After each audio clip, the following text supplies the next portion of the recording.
Well, hello, class. Hi, I'm instructor Jack Digby. Today we're going to be talking about the 8 knots you need to pass the qualified rigger examination. Now, these knots are going to help you in your career because you'll find them very useful. It's important that we can tie a good knot that is easily untied. Any knot that we can't untie is referred to as a hatchet knot. That's because we have to cut that portion of the rope off to get the knot undone. Let's think about how these knots came into existence in their history. Imagine, if you will, sailors on the ocean and the open seas back in the 1500s. Well, they had a certain amount of rope and they had to go places and do things with this rope. So in order for them to have enough rope to keep going, they had to develop knots that could be easily tied and untied. Now, we also want these knots to be secure, and we want them to function well. So if they were sailing a ship around and they tied it up to a dock, they didn't want the knot to come loose, but they also wanted to be able to untie that knot when it was time to sail somewhere else. So a lot of the knots that we're going to go over today got their origins in sailing. That's where a lot of rigging that we use in the world today came from. It came from the world of sailing. So, I know these knots are going to be a little bit confusing when we first get started, but just like anything else, a little time, a little practice, and you'll get them down. I know you can do it. So, let's get started. Let's start with the basic knot of the bowline. Now, the bowline is a universal knot that never jams or slips when properly tied. And again, it's easily untied. So, I know there are lots of videos out there on the quick bowline. Guys at work will show you how to do it one way that's really easy. But I want you to do it the way that I do it so that you can also tie other knots in the 8 knots. And when it comes time to take that test and you need to tie this knot in 15 seconds, I want you to be able to tie it in 15 seconds. So try and do it the same time, the same way every time. Okay, so here we go with the bowline. So I'm going to come through the object that I'm going to tie the knot on. In this case, I'm using a hook. Okay, so I'm going to form a loop. See, on this loop, the tree comes to me. See, there's the running end, goes back around the hook. This is the rabbit. Now the rabbit, he comes out of the hole, he goes around the tree, and back down in the hole. And there's a bowline. There it is. Now I know I've tied a bowline correctly. When I take this line, I give it a little twist, and I put some tension on it, and I push. See how my hand's nowhere near the knot? When I push, the knot is easily untied. Like, even if I get quite a bit of strain on this knot, that's about how strong I am. And then I push on it. There it is. It easily comes untied, so it doesn't jam or slip. Let's see that one more time. So what I always do is I always start the same way, right? Let me start from the beginning. I'm going to come through the object that I'm tying the knot to. I'm going to hold this here, my forefinger and my thumb. I'm going to make an underhand loop. Remember that tree to me. I'm going to come out of the hole, around the tree, back down in the hole. There's my bowline. And remember to test yourself. You flip it over and you push on it and it comes loose. Okay. Next up is a bowline in a bight. And we turn in our manual here. This one is a little tricky, but it's not too bad. It's not too bad. The biggest thing to remember is how you cinch the knot. Okay? So for the bowline and the bight, we're going to take our rope here and double it up. Okay? So I've got my 2 ends here, and I'm going to form an overhead loop. Okay? Then I'm going to take this tail, come through here, and what's important is that I grab this part.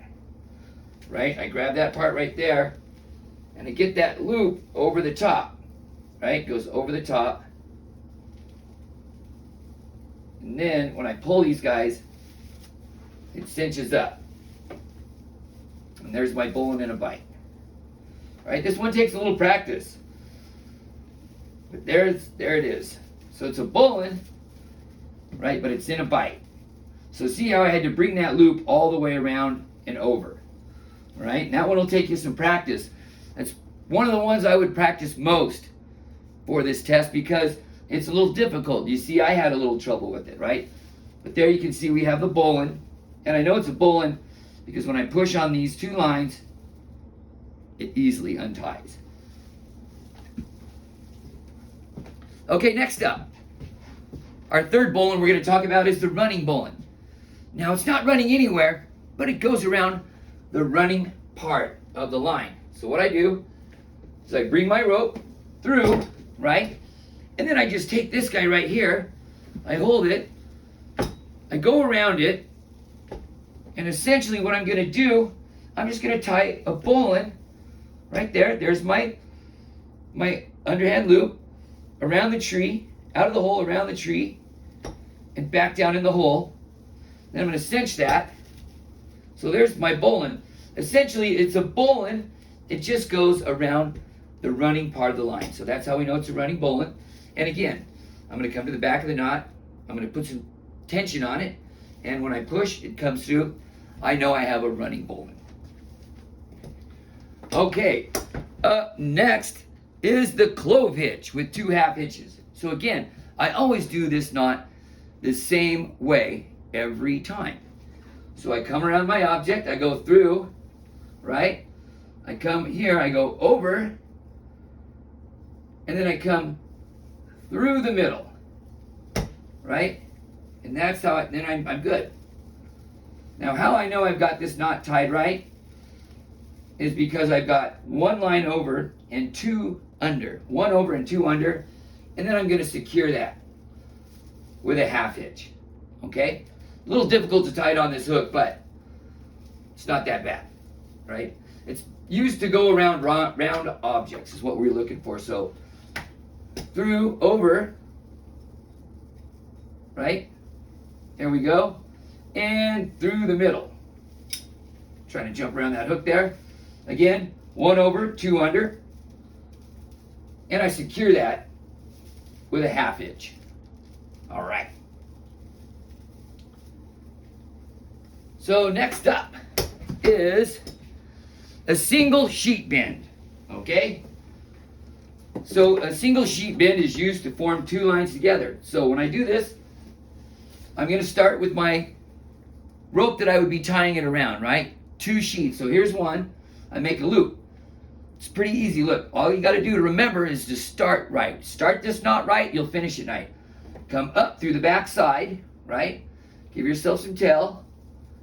Bring it around. Go through, catch that running part, pull on it, and there it is. There's the single sheet bend. Let's do that one more time. Okay?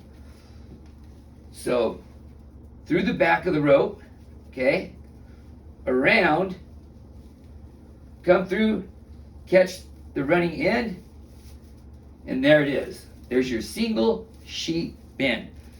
This is important because a sheet bend allows you to keep more strength in the rope than a knot. So if you're looking for some more strength, the sheet bend is the way to go.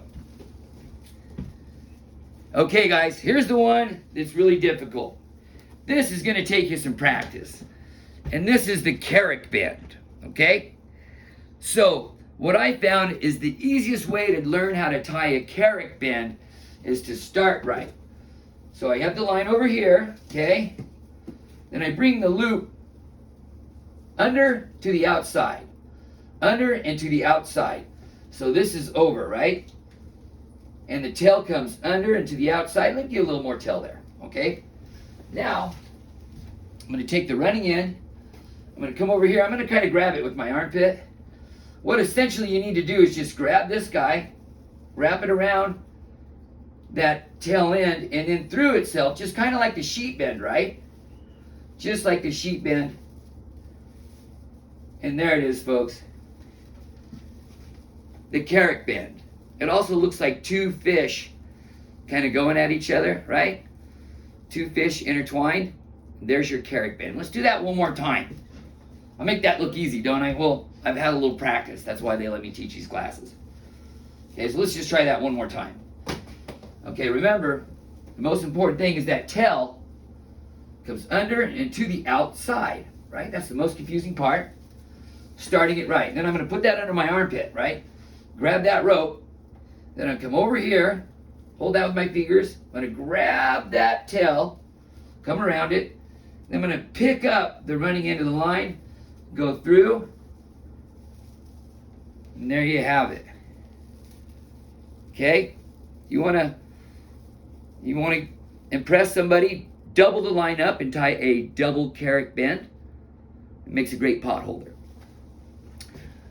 Okay. Second to the last, the square knot. Remember the simple little phrase. Left over right, right over left. Left over right, right over left. Now I know I have a square knot when I hold the two ends and I squeeze them and push in and the rope comes apart. This makes this rope easily untieable. So let's remember that little phrase. Left over right, right over left. Left over right, right over left. There we go. We see those lines are parallel to each other and the knot comes undone when I push together. Okay, last but not least is the figure eight. The figure eight is used to make sure that a rope doesn't run through a drum or a sheaf. What I always do is I always hold the rope like this. Okay, I always hold it out in front of myself and I grab around here. I reach around. I grab the rope, I bring it around, and all I do is come up through the loop. There it is. And there's the figure eight. Let's do that one more time. Okay, I hold my arm out here, right? I reach around, I grab the rope, bring it around, and up through the loop. And there's the figure eight knot. So remember, I've had some practice getting this done, and that's why I make it look easy. And you can make it look easy too with some practice. So practice this at home, practice this at lunch, have some journeymen show you some tricks, but remember, try to stick to the way I teach you how to do it because you're going to need to do it in 15 seconds and pass the test. So I just go with that for now. All right, guys, we'll see you in the qualified rigger examination.